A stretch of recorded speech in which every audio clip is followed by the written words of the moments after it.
Merhaba arkadaşlar. Bugün bu gördüğünüz, daha doğrusu birazdan izleyeceğiniz bu cüzdanın, artık el çantası mı diyeyim, ne derseniz deyin, oldukça büyük çünkü cüzdandan oldukça genişçe, cep telefonu, anahtar, cüzdan bile sığabilir bunun içine. Bu çanta yapacağız arkadaşlar. Birazdan izleyeceksiniz çünkü ben de bunu sizle birlikte yaptım videoyu çekerken. O yüzden bittikten sonra bir başlangıç olarak bunu çekmek istedim. Şu an çıt çıtı eksik sadece. Bunu da taktığımız zaman çantamız tamamlanmış olacak. Ama ben ana hatlarıyla şu şekilde göstereyim. Bu çantayı yapacağız birlikte arkadaşlar. Ben de sizinle birlikte ilk kez yapıyor olacağım çünkü bu modeli. Doğaçlama çalıştığım için genellikle bu kapakları bir benzeri yok arkadaşlar. O yüzden yaparken size de çekmek istedim. Umarım keyifle izler ve yaparsınız. Şimdiden iyi seyirler diliyorum. Çantanın yapımına geçebiliriz arkadaşlar. Evet arkadaşlar, şimdi çantamın şu alt kısmının hiç bilmeyen arkadaşlar için sık iğne dönüşünü göstermek adına küçük bir parça yapacağım. Normalde dediğim gibi 35 adet zincir çekip 34 adet sık iğne yapıyoruz. Dönüşleri bilmeyen arkadaşlar için şöyle küçük bir parçada göstermek istedim. Ama bizim ölçümüz bu şekilde, yani o ölçülerimize sadık kalacağız. Sadece dönüşleri göstereceğim. Sonra zaten parçanın boyutlarını, her şeyi size vereceğim. Ona göre bu parçayı yapacağız. Şimdi bir tane kilit zincir çekiyoruz arkadaşlar. Bunu saymıyoruz. 1, 2, 3, 4, 5, 6, 7 adet zincir çektim. 7 adet zincir çektikten sonra önde gelen zincirin içine batıyoruz.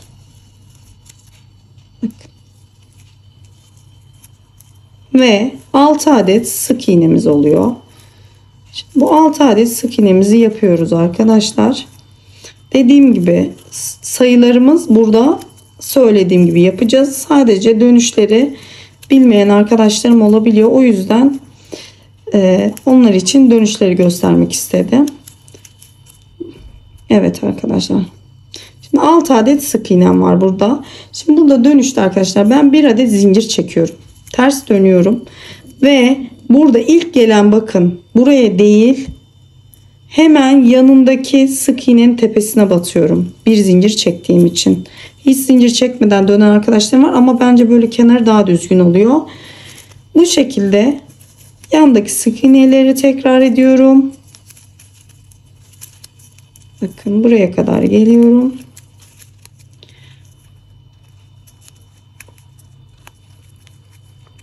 Bakın 1 2 3 4 5, bakın şuraya da, şurada kenar yerlerini, dönüşleri güzel olsun diye bu şekilde, bakın şöyle, bu biraz zor oluyor kağıt ip olduğu için, kenar kısmından bakın şu şekilde batıyorum ve sık iğnemi yapıyorum. Bakın burası daha düzgün oluyor.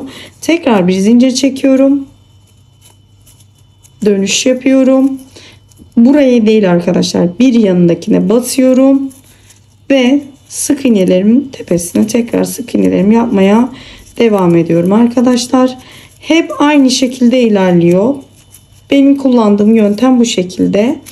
Ama siz kendi bildiğiniz gibi bir yöntem varsa da onu da yapabilirsiniz. Bakın bir zincir çekiyorum, dönüyorum, buraya değil buraya batıyorum arkadaşlar. Ve bu şekilde parçamı oluşturacağım arkadaşlar. Şimdi normal cüzdanımızın boyutlarına geçerek size tarif edeceğim. Merhaba arkadaşlar.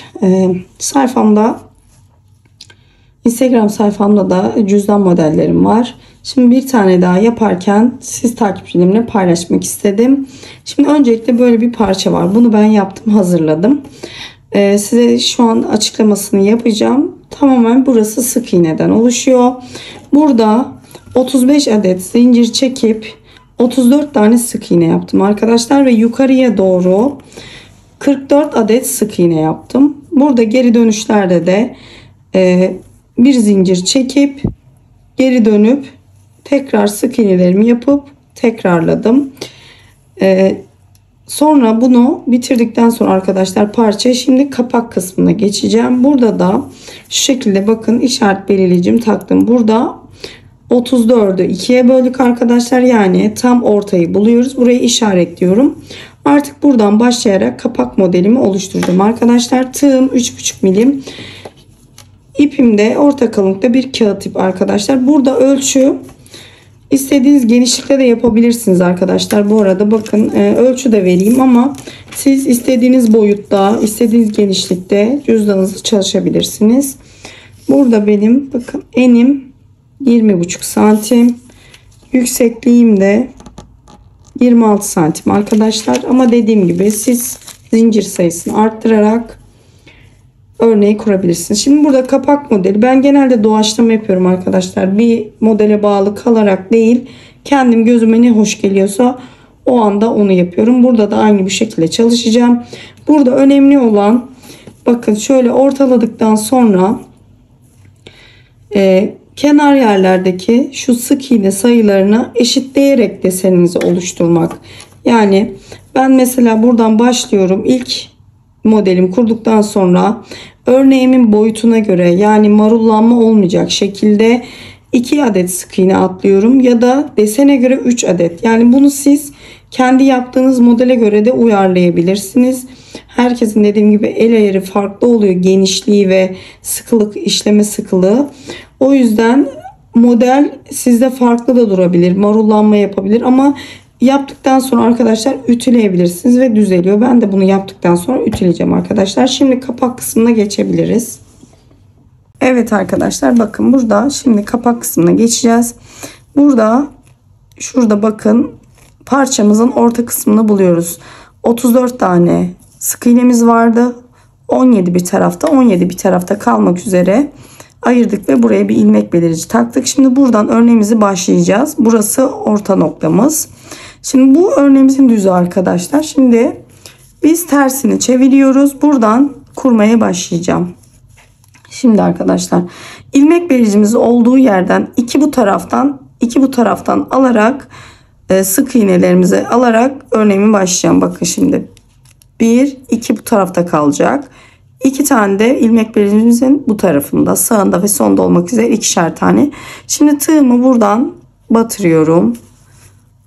2 tane sık iğne atladıktan sonra burada ipimi şu şekilde bakın kilitliyorum ve 1 2 3 4 şöyle 5 adet zincir çekiyorum ve burada ilmek belircimizin diğer tarafından da 2 tane atlıyorum. Bakın şu şekilde buraya batırıyorum ve ilmek kaydırma yaparak burayı da kilitliyorum arkadaşlar.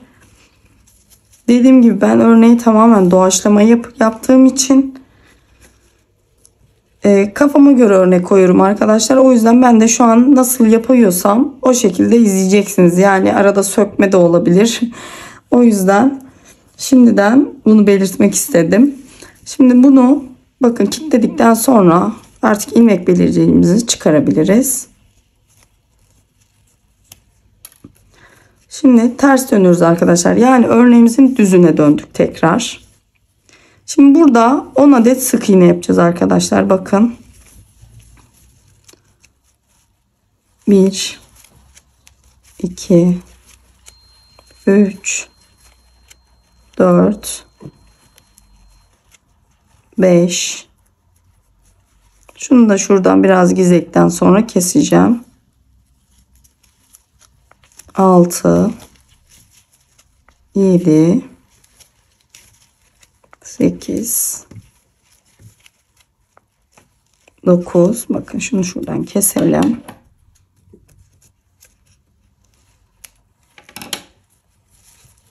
Evet.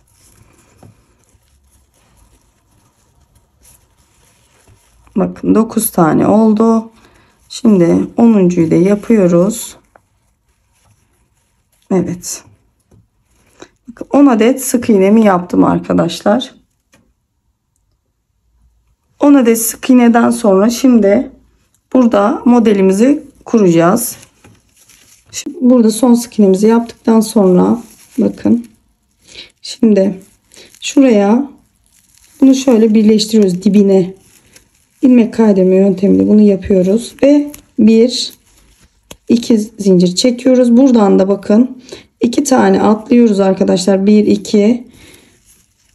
Burayı şu şekilde ilmek kaydırma yöntemiyle birleştiriyoruz. Ve burada 1 2 3 zincir çekiyoruz ve dönüş yapıyoruz.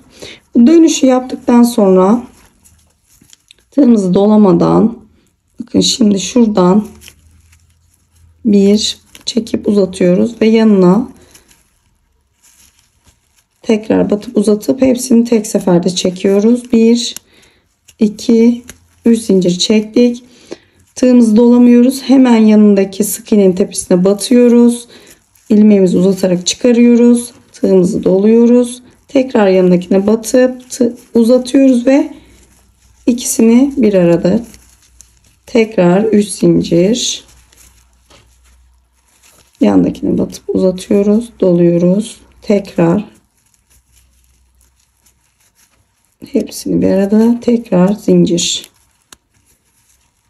batıyoruz, uzatıyoruz, doluyoruz tığımızı. Tekrar yanındakine batıyoruz, diyoruz. Hepsini bir seferde çekip 3 zincir çekiyoruz. Şimdi burada şu yandaki yaptığımız gibi 2 zincir olan kısmı yapacağız arkadaşlar. Yani arada bu 4 tane badem gibi bir örnek var. Onları yapmış oluyoruz. Tığımızı doluyoruz. Şimdi burada şu son sık iğnenin bakın dibine batıyorum. Burada ikili trabzan haline yukarıya çıkıyorum. Burada tekrar 1 2 tane bu taraftan atlayarak şöyle ilmek kaydırma yöntemiyle burayı da kilitliyorum, bakın bu şekilde. Şimdi örneğimizi çevireceğiz arkadaşlar. Şöyle bir zincir çekiyoruz, örneğimizi çeviriyoruz. Şimdi burada bunların tepelerine sık iğne yapacağız. Şimdi bakın şu köşedeki trabzanın tepesine bir kere batıyorum. Buraya bir sık iğnemi yapıyorum. Şimdi bu 3 zincirin içine bakın 1 2 tane sık iğne yaptım. 1 2 zincir çektim. Tekrar batıyorum tığımı dolamadan, sık iğne yapıyorum 2 tane. Bakın görünüm şu şekilde olacak ve yan tarafa geçiyorum. Ben tığımı dolamadan buraya da 1 2 ve 2 zincir çekiyorum. Tekrar dibine batıyorum ve 2 tane daha sık iğne yapıyorum. Bunları biraz sıkı yapmaya çalışın ki tok bir görüntü olsun. Tekrar yandaki boşluğa geçiyorum. 2 sık iğneden sonra 2 zincir. Tekrar aynı yere batıyorum. Tekrar 2 sık iğne. Yandakine geçiyorum. 1 2 zincir. Tekrar 2 tane sık iğne. Yandaki boşluğa geçiyorum. Aynı şekilde 2 sık iğne, 2 zincir, tekrar buraya batıyorum.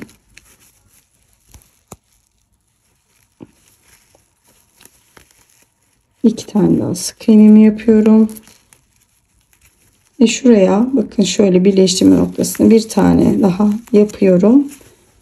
Bakın bu şekilde bu sıramızı tamamlamış oluyoruz. Burada da şimdi bunların tepesine halkalar yapacağız arkadaşlar. Şimdi burayı yapalım.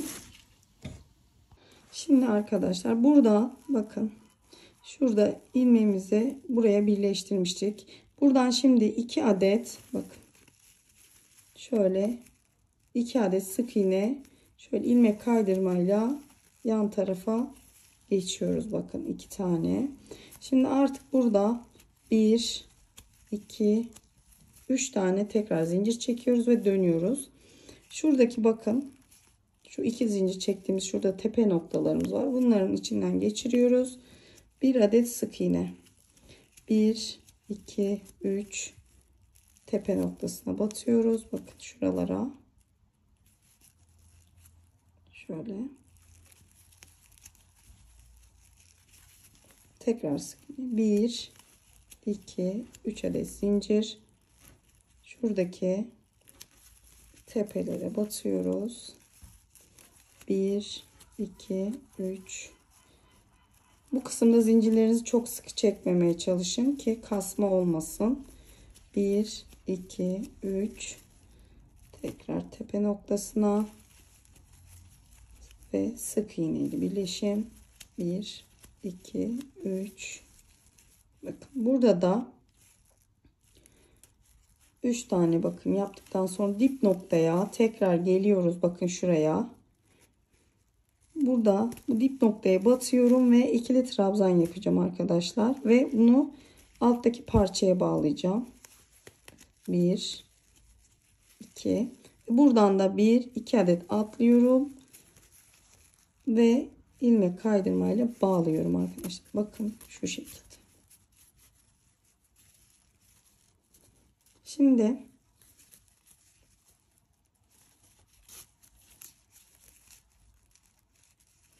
Şimdi ters döneceğim arkadaşlar. Bir zincir çekiyorum ve dönüyorum. Burada bunların içini sık iğne dolduracağız tekrar. Şimdi şu şekilde batıyorum bakın. İçine tekrar bakın. Şu şekilde.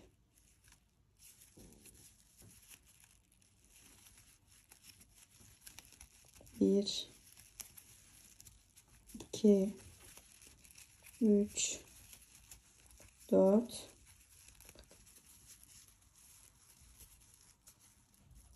tane. Şimdi yandakine geçiyorum.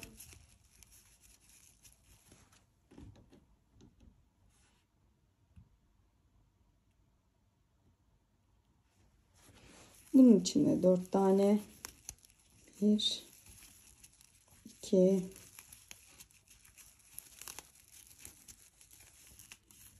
tekrar yan tarafa.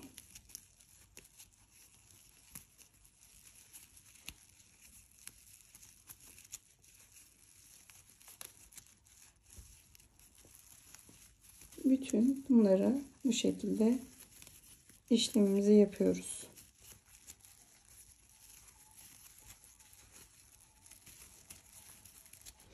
Ve bunu yaparken de mutlaka elinize bakın şu şekilde düzeltin. Kağıt ip el ütüsünü çok sever arkadaşlar. Hem de düzgün bir görüntünüz olur.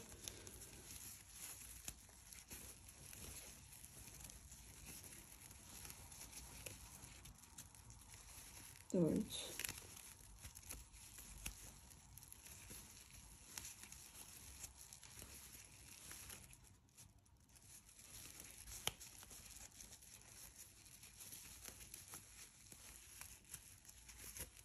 Burada da hepsini tamamladım. Bakın bu şekilde. Şimdi burayı birleştireceğim. Şuraya bakın dibine tekrar batıyorum. Ve ilmek kaydırmayla bunu buraya birleştiriyorum. Ve tekrar bakın 2 zincir çekiyorum. Buradan 1 2 adet atlıyorum. Tekrar ilmek kaydırmayla zincirimizi buraya bağlıyorum. Ve 1 bakın 2 3 zincir çekip dönüyorum. Burada da tekrar aynı şurada yaptığımız bir badem örneklerinden yapacağız. Tığımı dolamıyorum ve uzatıp çekiyorum. Yandakini de aynı şekilde ikisini 1 2 3 zincir çekiyorum. Tekrar badem örneklerimizi yapıyoruz. 1 2 3.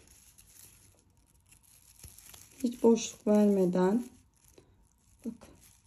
Hiç boşluk vermeden sık iğnelerimizin üzerlerine badem örneklerini oluşturuyoruz. Aralarda 3 zincir var. 1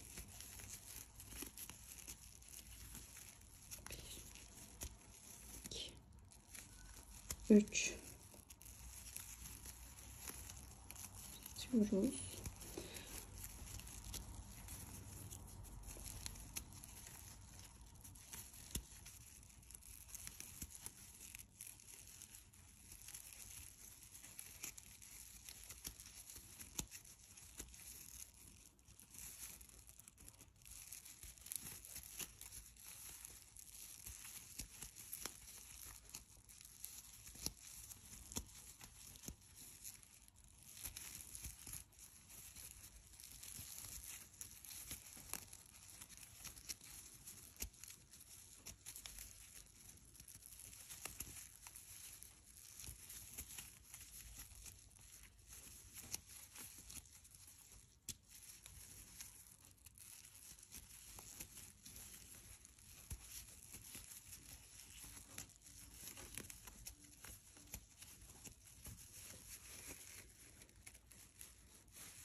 Evet, sonuncuyu da yaptım.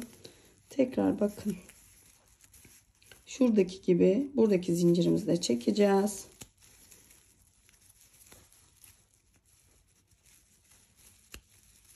Ve buradan da 1-2 adet bakın atlıyoruz aynı şekilde. Sık iğne atlıyoruz ve bunu burada birleştiriyoruz. Bakın. Şu şekilde düzeltelim. Şimdi bir diğer sıraya gidiyoruz. Burada ikişer ikişer yapmak önemli arkadaşlar. Çünkü eşit şekilde azalması için yandaki sık iğnelerin bunlara dikkat etmemiz gerekiyor. Elinizin ayrı da önemli.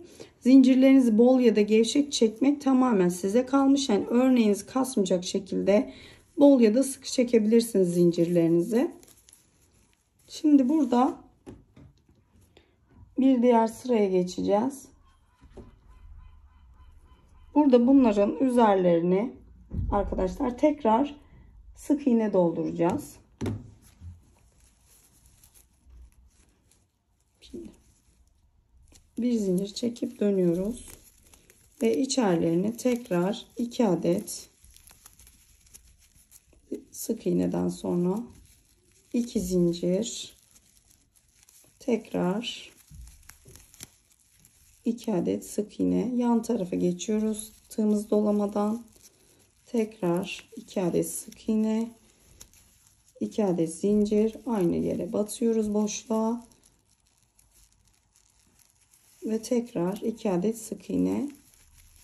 Şimdi ben bütün bunları tepelerini sık iğnelerimi doldurup geliyorum.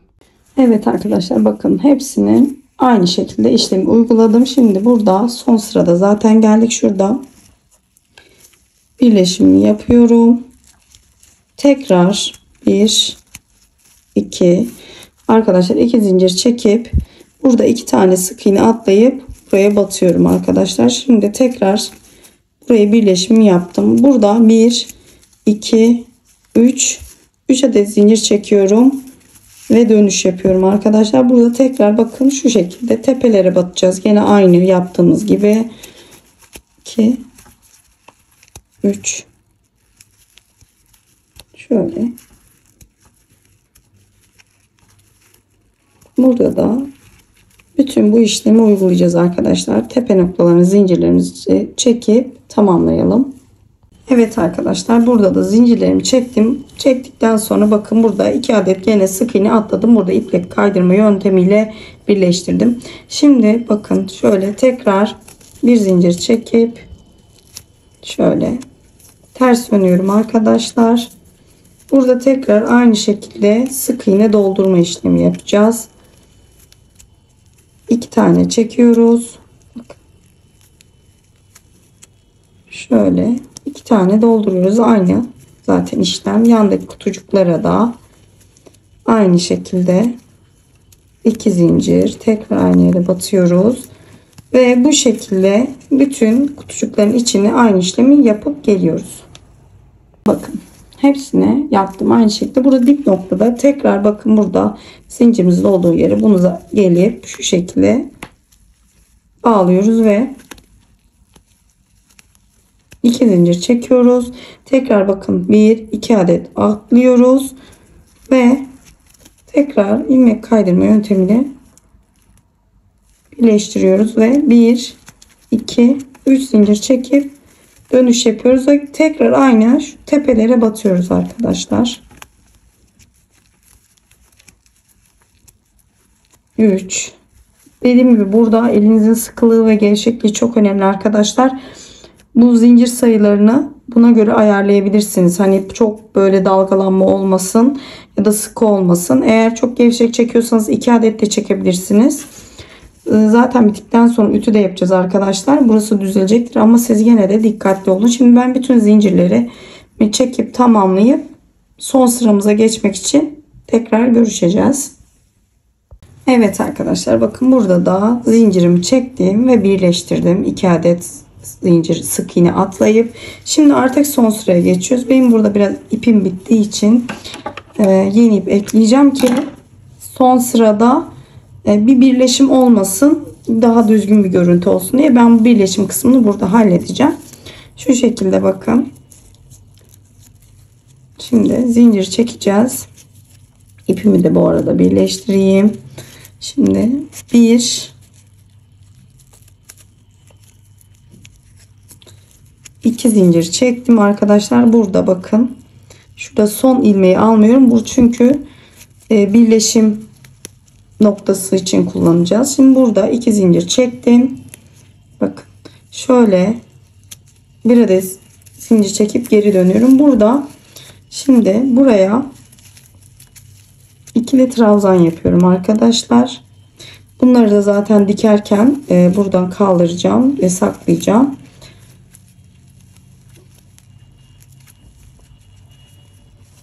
Bakın bu zincirle beraber 3 adet ikili trabzanım oldu. Şimdi tığımı dolamadan buraya aynı noktaya batıyorum. Tekrar tığımı dolamadan yan taraftaki noktaya geçiyorum. Bakın şimdi tığımı doluyorum ve ikili trabzan yapıyorum. Bakın bu şekilde. Tekrar bir ikili trabzan. Tekrar bir ikili trabzan. Bakın 3 tane ikili trabzan. Bir tane de buraya sık iğne yapıyorum arkadaşlar ki yaprak formunu versin. Tekrar sık iğne olarak yana geçiyorum. Ve bir sık iğneden sonra 3 tane ikili trabzan yapıyorum. 3 ikili trabzandan sonra tekrar sık iğne yapıyorum aynı boşluğa. Şu şekilde. Ve yan tarafa da aynı şekilde sık iğne olarak geçiyorum. Bir sık iğne, 3 adet ikili trabzan. Bu şekilde bakın. Ve bunları da tekrar sık iğne ile bitiriyorum. Yan tarafa da aynı şekilde sık iğne ile başlangıç yapıyorum.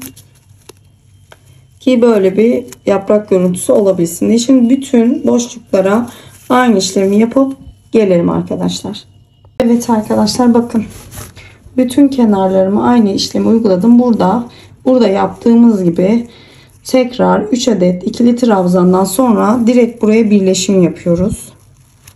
Bakın, şu şekilde. Şimdi arkadaşlar bakın kapak kısmımız bitti. Şimdi burada tabii ki ütü yapacağız ama bundan önce şu ipimi kesmeden bütün kenarlarını sık iğne döneceğim arkadaşlar. Ondan sonra bir işlemimiz daha var. Onu da yaptıktan sonra ütü kısmına geçeceğiz. Şimdi burada birleşim yerinden sonra bakın. Burada sık iğne yapacağız arkadaşlar. Kenar kısımların daha düzgün durması için ben dikmeden önce sık iğne yapıyorum. Sonra iğne yardımıyla belli olmayacak şekilde bakın şurada da ipim vardı. Bunu da gizlemiştim. Onu buradan keselim. Sonra dikimi en sona bırakıyorum. İlk önce bütün kenarlarını ben sık iğne geçiyorum arkadaşlar. Şimdi bütün kenarlarını şu şekilde sık iğne dönüp buraya kadar geleceğim arkadaşlar. Birinci köşemizi bu şekilde sık iğne yaptım. Kenarımızı pardon. Şimdi köşeye geldik. Bu köşeleri de göstermek istedim size. Şimdi burada ilk köşemize geldik.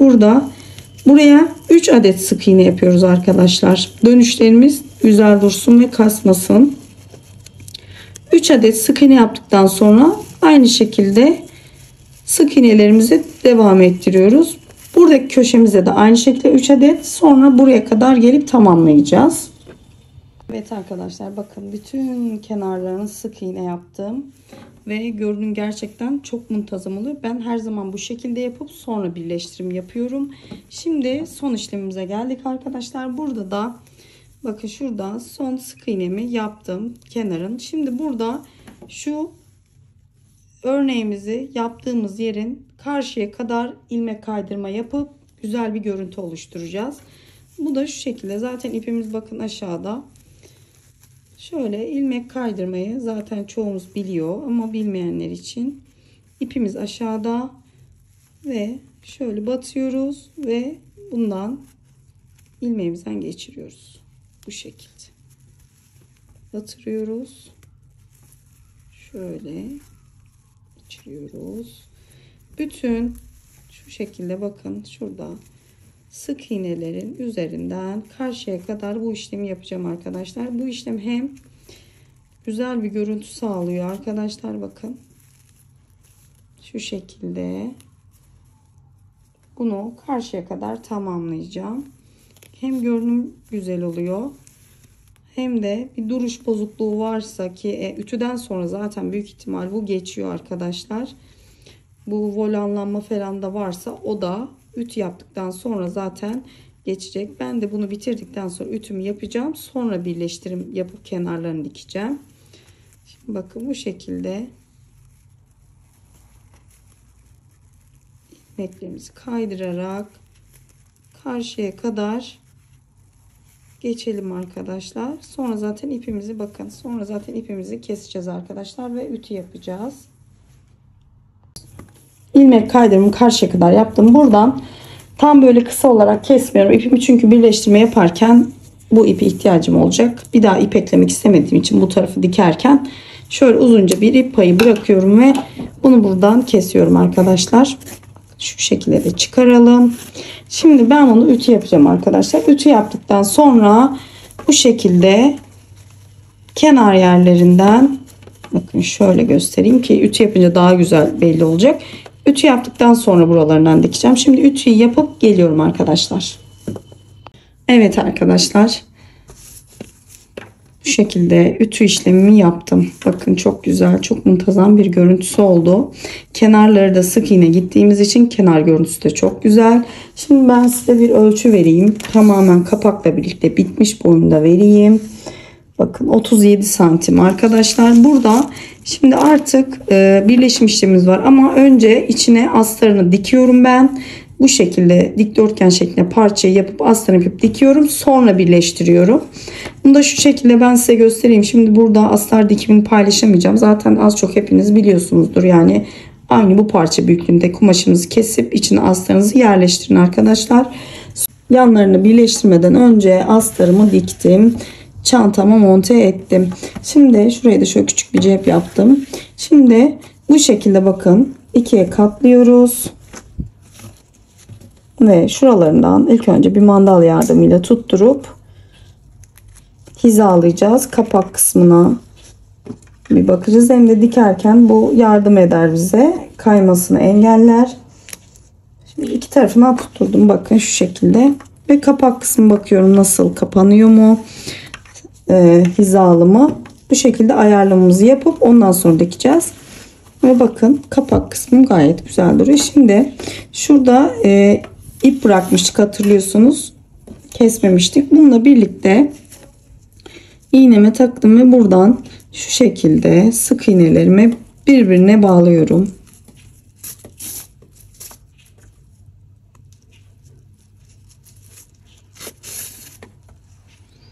Şöyle güzelce karşılıklı gelecek şekilde, muntazam duracağı şekilde şöyle artık çıkarabilirim.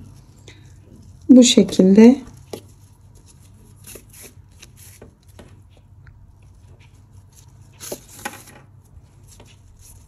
bunu bu şekilde karşıya kadar dikiyorum arkadaşlar. Ve bunu diktikten sonra diğer tarafa dikeceğim. Şimdi bunu buraya kadar dikelim. Sonra aynı şekilde buradan bu şekilde de dikip gelelim. Evet, kenarlarını birleştirdim. Böyle kenarlarını sık iğne yaptıktan sonra birleştirirseniz daha düzgün bir görüntüye sahip olursunuz arkadaşlar. Daha önce hiç denemediyseniz deneyin derim. Bakın şu şekilde. İçi de bu şekilde oldu. Ben üstüne çıt çıt basacağım ama siz mıknatıs da yapabilirsiniz. Ve bu şekilde bakın. Bitmiş hali bu şekilde olacak. Şimdi ben size kısaca bunun bitmiş halinin ölçüsünü de vereyim. Bakın şöyle şu şekilde. 22 santim arkadaşlar.